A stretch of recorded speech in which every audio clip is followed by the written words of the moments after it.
प्रबल प्रेम के पाले पड़ के प्रभु का नियम बदलते देखा। अपना मान भले टल जाए, भक्त का मान न टलते देखा। बस में हैं भगवान, भक्त के बस में हैं भगवान। जय श्री कृष्णा मित्रों, मैं नरेंद्र एक बार फिर से भक्तों और भगवान की एक सच्ची कहानी लेकर उपस्थित हुआ हूँ। आशा है ये कहानी आपकी भक्ति को और प्रबल करेगी और इस कहानी को सुनने के बाद आप अपने आराध्य के और करीब पहुंच जाओगे। मित्रों, ये कहानी शुरू होती है मध्य प्रदेश के उस गांव से जहां गांव के बाहर भगवान शिव जी का एक मंदिर बना हुआ था, जिसमें एक वयोवृद्ध पुजारी जी रहते थे। मित्रों, होता ये है कि एक दिन कोई गरीब माँ उस मंदिर में आती है और मंदिर के द्वार के आगे बनी हुई सीढ़ियों पर अपने जिगर के टुकड़े को छोड़कर वापस चली जाती है। जब कुछ समय बाद मंदिर के पुजारी किसी कार्य से मंदिर के बाहर आते हैं और मंदिर की सीढ़ियों पर कपड़े में लिपटे हुए नन्हे बालक को देखते हैं, तो कुछ समय तक तो पुजारी वहीं बैठकर बालक की माँ के लौटने की प्रतीक्षा करते हैं। सोचते हैं कि कोई माँ यहीं आसपास होगी, लेकिन काफी इंतजार के बाद जब कोई नहीं आता है तो पुजारी जी गांव के गणमान्य लोगों को सूचित कर देते हैं कि मंदिर के बाहर कोई स्त्री अपने नवजात शिशु को छोड़कर चली गई है। मित्रों, जब ये खबर गांव में पहुंचती है तो गांव वाले मंदिर के बाहर जमा हो जाते हैं। सभी गांव वाले मिलकर उस बालक के माता पिता की खूब खोजबीन करते हैं।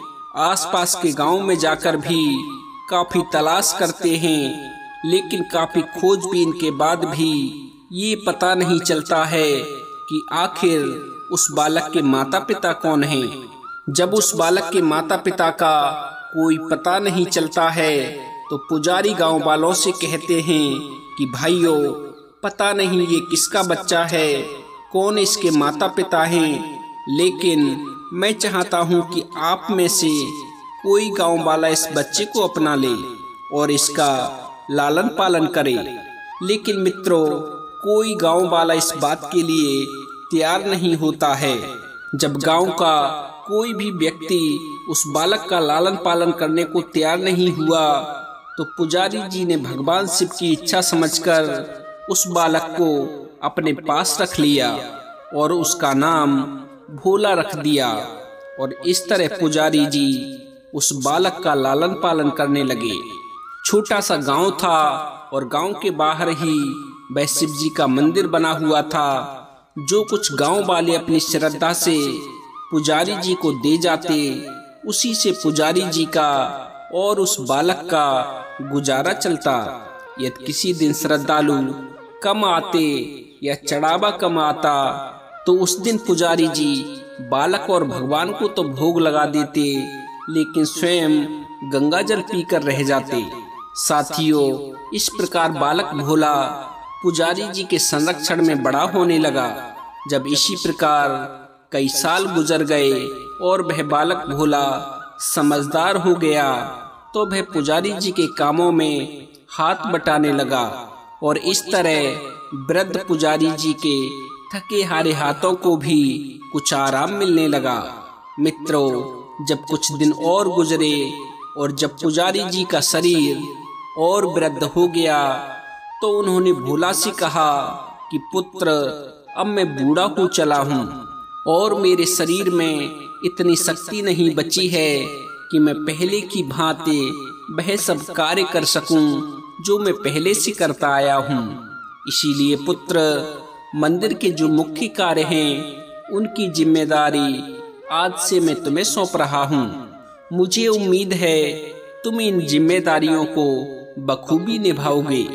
सज्जनों, इस प्रकार पुजारी जी ने भोला को मंदिर के जो मुख्य कार्य थे, जैसे मंदिर की साफ सफाई करना, भगवान शिव की पूजा अर्चना करना, भगवान को भोग लगाना, भगवान शिव की आरती करना, कहने का अर्थ है मंदिर के मुख्य कार्य जो वे उस मंदिर में बरसों से करते आए थे। उन सभी कार्यों की विधि पुजारी जी ने अच्छे से भोला को समझा दी। इस प्रकार भोला तो मंदिर के सभी जरूरी कार्य करने लगा और पुजारी जी अपना समय भगवान शिव के नाम जप और संकीर्तन में व्यतीत करने लगे। और इस तरह एक दिन भगवान शिव के मंगलकारी नाम शिव शिव का जाप करते हुए उनके प्राण छूट गए। पुजारी जी के जाने के बाद अब भोला का इस संसार में भगवान शिव के अलावा और कोई सहारा न रहा। उसने पुजारी जी की ये 3 बातें कभी नहीं भूली कि भगवान भोलेनाथ शिव शंकर को ताजी गरम रसोई का ही भोग लगाना, भगवान को भोग लगाए बिना स्वयं कुछ भी नहीं खाना, भगवान शिव पर विश्वास रखकर कभी किसी भी वस्तु का संग्रह न करना और बासी भोजन का कभी भोग मत लगाना। यदि कोई भक्त पहले से बना हुआ भोजन या मिठाई मंदिर में दे जाता तो बालक भोला उसे गरीबों में बांट देता। खुद से ताजी रसोई बनाकर शिव जी को भोग लगाता, उसके बाद ही स्वयं प्रसाद ग्रहण करता और यदि बचता भी तो वह उसे गरीबों में बांट देता। यदि किसी दिन रसोई बनाने की कोई सामग्री न होती तो भोले बाबा और भोला भक्त दोनों गंगाजल पीकर ही रह जाते। सज्जनों, एक समय क्या होता है कि बरसात का मौसम था और 3-4 दिनों तक खूब मूसलाधार बारिश हुई। जब खूब बारिश पड़ी तो अधिक बारिश होने के कारण कोई भी भक्त मंदिर में नहीं झांका।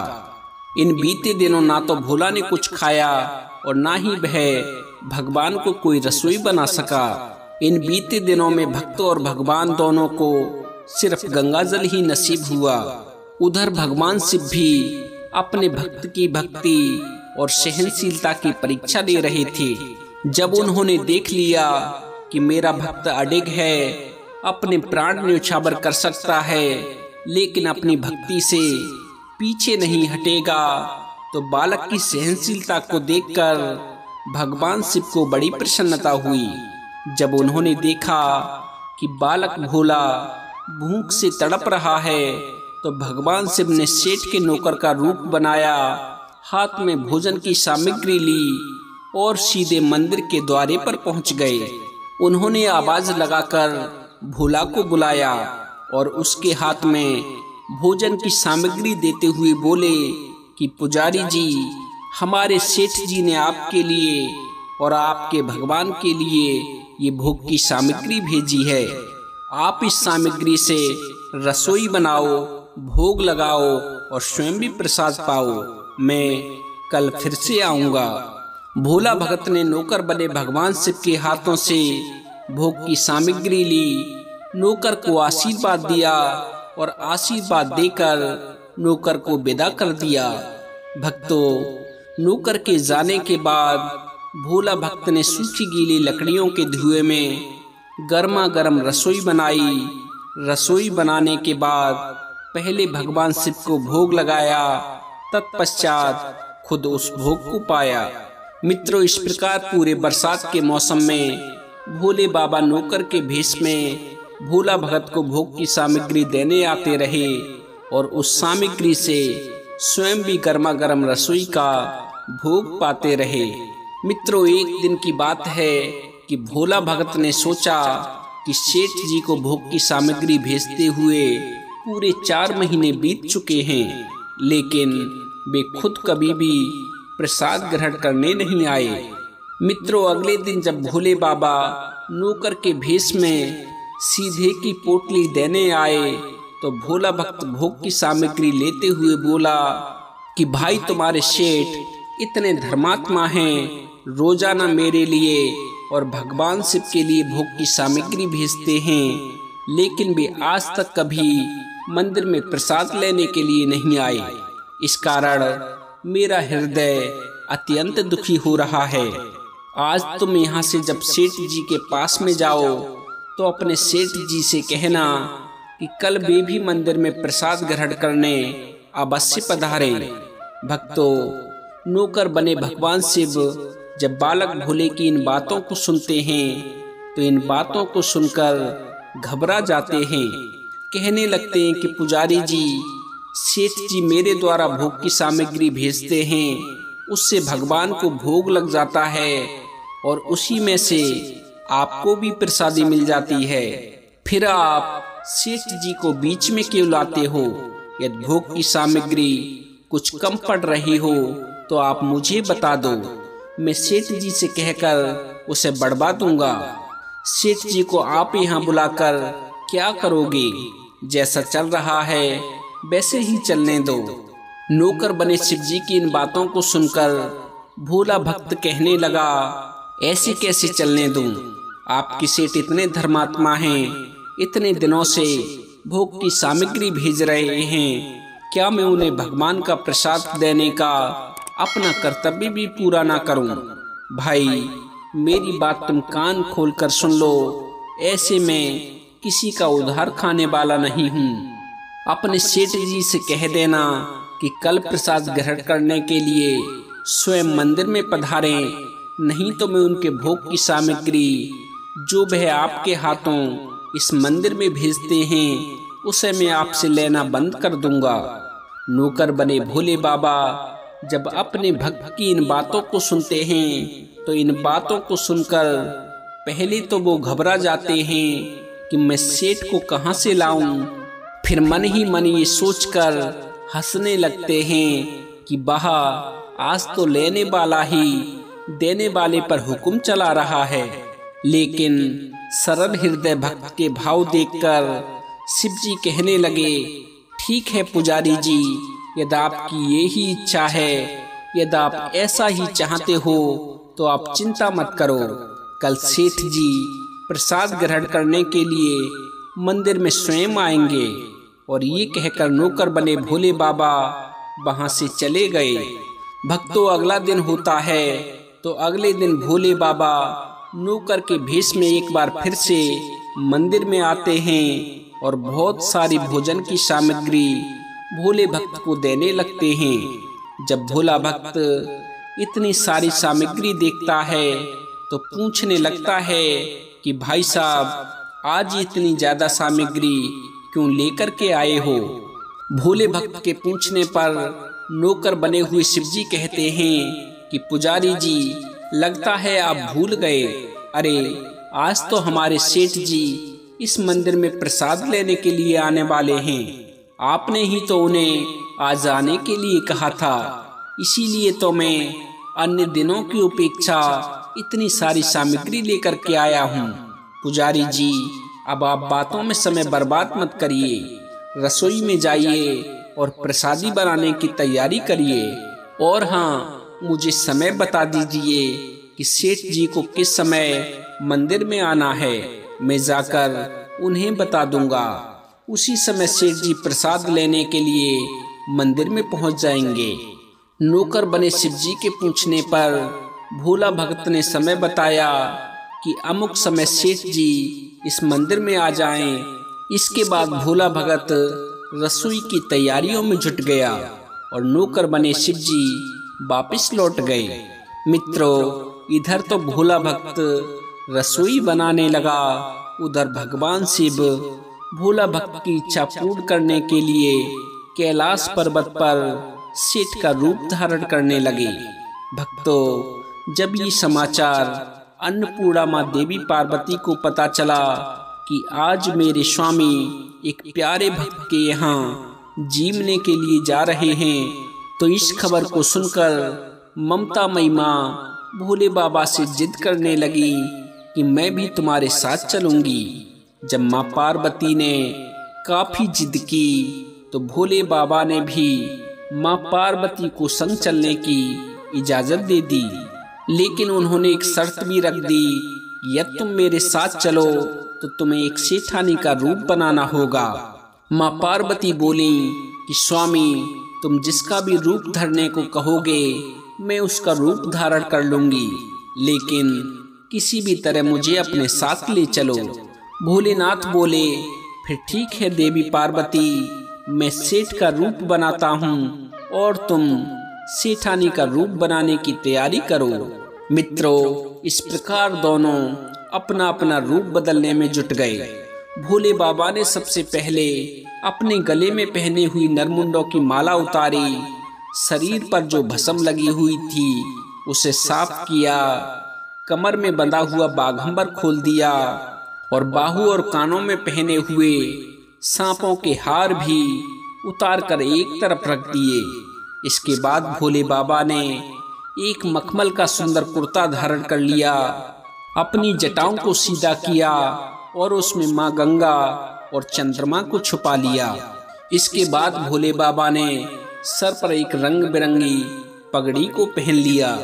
मित्रों, हमेशा नंगे पैर विचरण करने वाले भोले बाबा ने आज अपने पैरों में रेशमी जूतियों को धारण कर लिया। अपने हाथ का त्रिशूल और डमरू उन्होंने नंदी महाराज के हाथों में थमा दिया और अपने हाथों में एक सुंदर सी छड़ी को लेकर पार्वती जी के तैयार होने की प्रतीक्षा करते हुए भोले बाबा कैलाश पर्वत पर चहलकदमी करने लगे। भक्तों, इधर मां पार्वती जी अपने आप को सेठानी की तरह दिखाने के लिए घंटों साज श्रृंगार में लगी रहीं। जब उनका श्रृंगार हो गया तो आज उन्होंने अपने पति देव के नगर में बनी हुई सुंदर बनारसी साड़ी निकालकर पहनी, जिसका रंग बिल्कुल सेठ बने शिवजी के कुर्ते से मैच कर रहा था। उन्होंने सोने चांदी और हीरे के जगमगाते हुए आभूषण धारण कर लिए, पैरों में सुंदर सैंडल पहन लिए, बगल में सुंदर सा एक पर्स दबा लिया और भोले बाबा के बार बार आवाज लगाने के बाद मां पार्वती श्रृंगार कक्ष से बाहर निकल कर आई। भक्तों, जब मां पार्वती और भगवान शिव ने एक दूसरे को सेठ और सेठानी के वेश में देखा तो वे चकित होकर एक दूसरे को निहारते ही रह गए।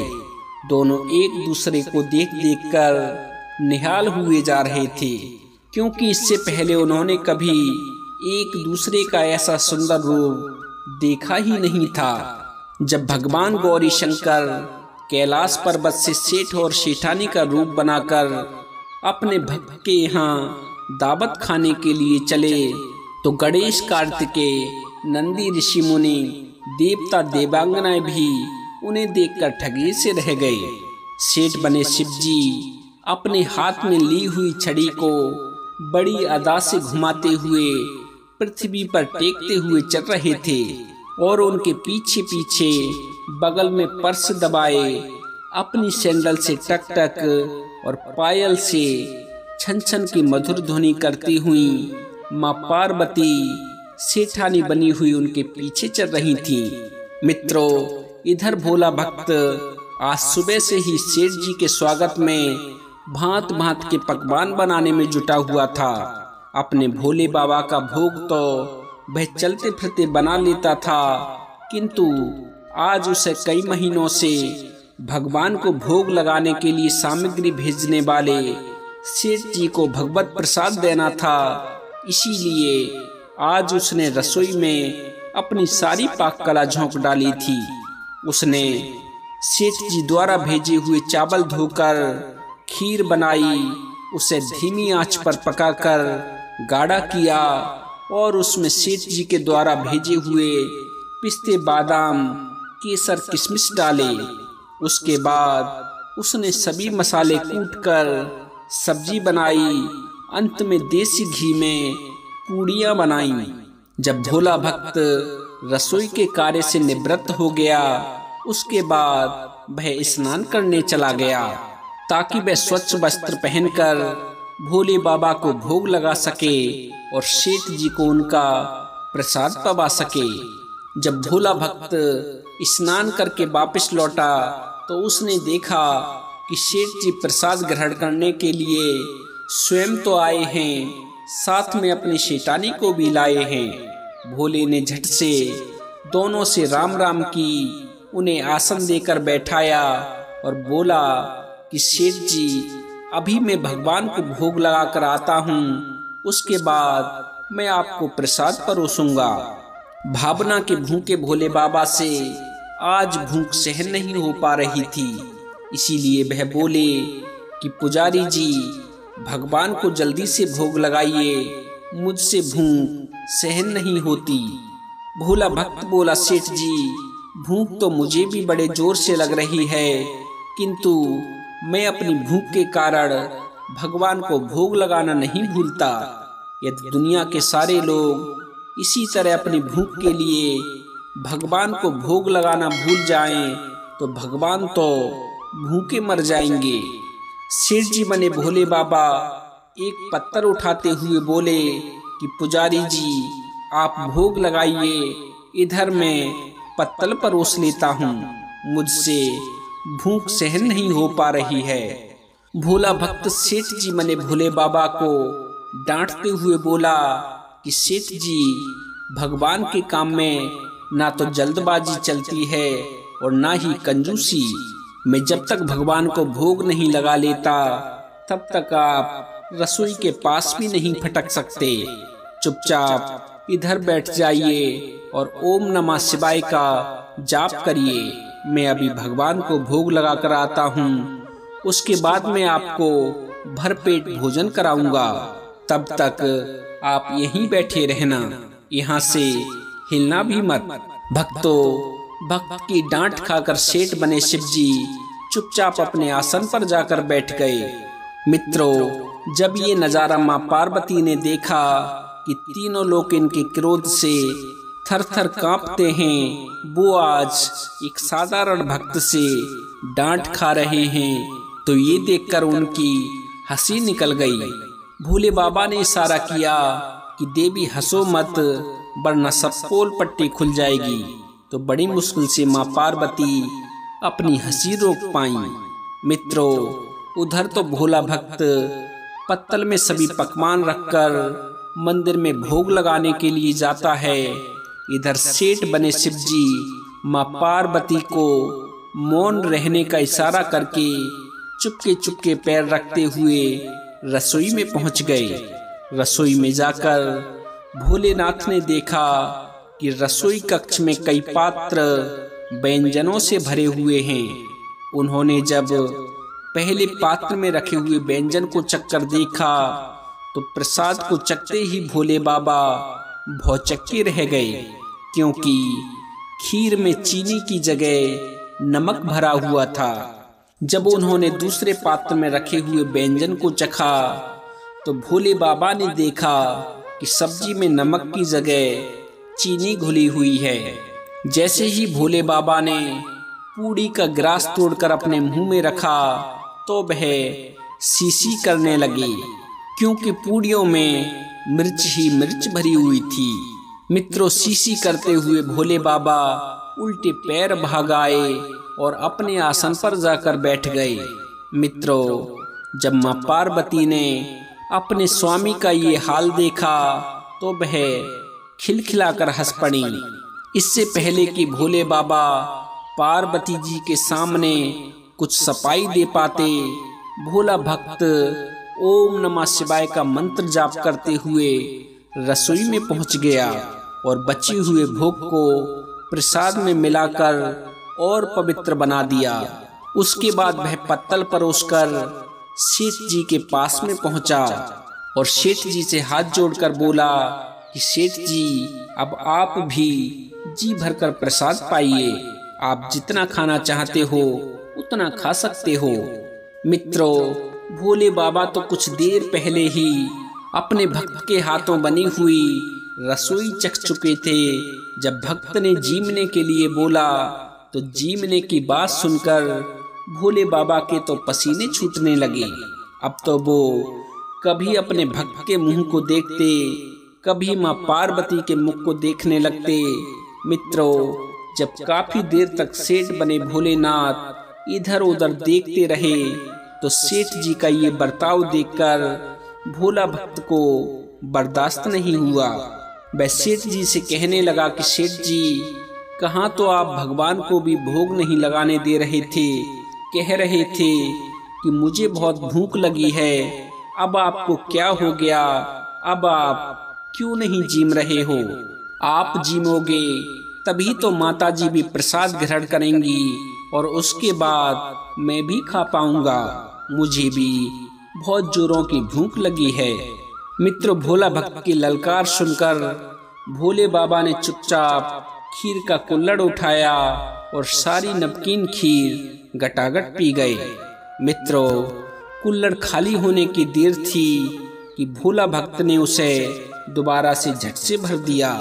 अपने भक्त का प्यार देखकर, भक्त का भाव देखकर आज उन्हें नमकीन खीर में भी स्वाद आने लगा और इसी स्वाद के चलते भक्त परोसता जा रहा था और भगवान खाते जा रहे थे। जगत माता पार्वती भक्त और भगवान दोनों के प्रेम को देख देख कर मंत्रमुग्ध हुई जा रही थी। मित्रों, जब सारी रसोई समाप्त हो गई तो भगवान शिव ने एक जोर की डकार ली। जब भोलेनाथ ने डकार ली तब जाकर भोला भक्त को होश आया और कहने लगा कि सेठ जी, वो तो मैं ही बावला था जो इतनी थोड़ी सी रसोई बनाई। मुझे पता होता कि आपको प्रसाद ग्रहण करने का इतना शौक है तो मैं और भी ज्यादा रसोई बनाता। भोले बाबा अपने पेट पर हाथ फेरते हुए सेठानी बनी पार्वती की ओर मुस्कुराकर देखते हुए बोले कि पुजारी जी, मैं कहाँ इतना रोज खाता हूँ, किंतु आज प्रसादी इतना स्वादिष्ट बनी थी कि मुझे ये पता ही नहीं चला कि मैं स्वाद में पूरी रसोई को समाप्त कर चुका हूँ। किंतु तभी भोला भक्त रुआसा होकर बोला कि सेठ जी, वह तो आपने ठीक किया, लेकिन माताजी तो भूखी ही रह गईं। जब ममता मई मां पार्वती ने देखा कि भक्त भोला इस बात से दुखी है कि वह मुझे प्रसादी नहीं जिमा सका, तो उन्होंने क्या किया कि बची हुई खीर की 4 बूंदें अपने कंठ में टपका ली। भक्तों, भोले बाबा द्वारा भोग लगाने से प्रसाद में अद्भुत अलौकिक स्वाद भर गया था। ऐसी सुगंधित और मीठी खीर को चखकर जगत जननी तृप्त हो गईं और उनके तृप्त होते ही सृष्टि का प्रत्येक प्राणी भी तृप्त हो गया। भोला भक्त बोला, सेठ जी, आपने और माताजी ने प्रसाद ग्रहण कर लिया, इससे मुझे अत्यंत संतोष हुआ। समझ लीजिए कि आप दोनों द्वारा प्रसाद ग्रहण करने से मेरा भी पेट भर गया है। मेरी तो वैसे भी महीनों में 4-4 एकादशी हो जाती हैं, किंतु मैं भी एक दाना ले ही लेता हूँ। भक्तों, ये कहकर जैसे ही भोला ने खीर के पात्र में लगा चावल का एक दाना उठाकर अपने कंठ में डाला, वैसे ही उसकी जन्म जन्मांतर की भूख प्यास मिट गई और समस्त वासनाओं और इच्छाओं की तृप्ति हो गई। उसके ज्ञान के नेत्र खुल गए और उसने देखा कि उसके सम्मुख त्रिलोकीनाथ भगवान शंकर और जगत मां पार्वती आशीर्वाद की मुद्रा में खड़े हुए हैं। एक अलौकिक प्रकाश की छटा चहुओर फैल रही है। भोला दौड़कर उनके चरणों में लौट गया और कहने लगा कि भगवान, आज मैं आपके दर्शन पाकर धन्य हो गया हूँ। अब मैं आपके बिना जीना नहीं चाहता। आप मुझे अपने आप में ही समा लीजिए। भक्तों, तभी एक दिव्य प्रकाश हुआ और उसी दिव्य प्रकाश में भोला समा गया। तो देखा साथियों, भगवान को रिझाने के लिए आपको किसी जप तप की कोई जरूरत नहीं है। यदि आपका हृदय सरल है, यदि आपको अपने आराध्य पर पूर्ण विश्वास है और आप अपने नियम के पक्के हैं, तो आपको भी सहजता से भगवत प्राप्ति हो सकती है। तो साथियों, ये थी आज की कहानी। आपको ये कहानी कैसी लगी, कृपया अपने नाम के साथ हमें कमेंट करके जरूर बताएं। यदि कहानी पसंद आई हो तो कृपया हमें सपोर्ट करते हुए वीडियो को लाइक करें। हमारे इस छोटे से चैनल सत्यार्थ दर्शन को सब्सक्राइब करें और हो सके तो अपने मिलने वालों के साथ भी इस कहानी को साझा करें। तो साथियों, आज के लिए बस इतना ही। मिलते हैं अन्य ज्ञानवर्धक वीडियो में। तब तक के लिए आप सभी भक्तों को मेरी तरफ से जय श्री कृष्णा, जय श्री राधे, जय श्री श्याम। बोली श्री बांके बिहारी लाल की जय। बोली श्री देवादिदेव महादेव की जय। बोली श्री प्रातः स्मरणीय भोला भक्त की जय। हर हर महादेव।